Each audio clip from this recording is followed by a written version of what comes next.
ప్రభునందు ప్రియులైన మీకందరికీ యేసుక్రీస్తు ప్రభువారి నామంలో శుభవందనాలు తెలియజేస్తూ ఉన్నాం. దైవజనులు బ్రదర్ భక్త సింగ్ గారి పరిచర్యలో నుండి దైవ మర్మములు, సమకూర్చుకొనుటలోని రహస్యములు, మే 1.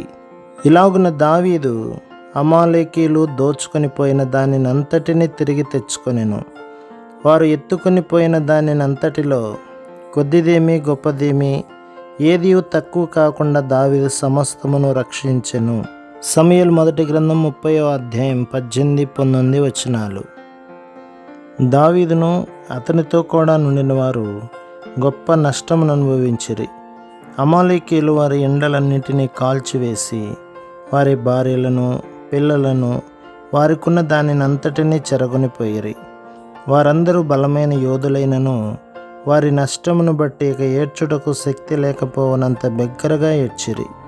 తిరిగి సంపాదించుకుని నిరీక్షణ లేనంతగా వారు నష్టపడిరని చెప్పవచ్చును.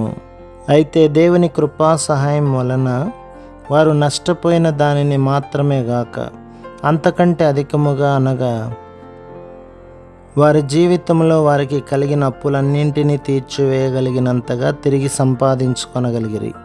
దావీదైతే తన కష్ట పరిస్థితిలో తనకు దయ చూపించిన వారికందరికీ కృతజ్ఞతగా కానుకలు సహితం పంపగలిగెను.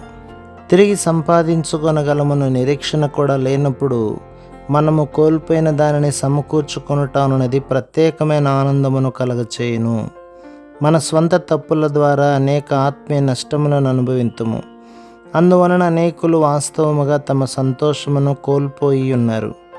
కొందరు తమ కష్టములు పరీక్షలను బట్టి విశ్వాసమును, మరికొందరు దేవుని సన్నిధి యొక్క గుర్తింపును కోల్పోయి ఉన్నారు.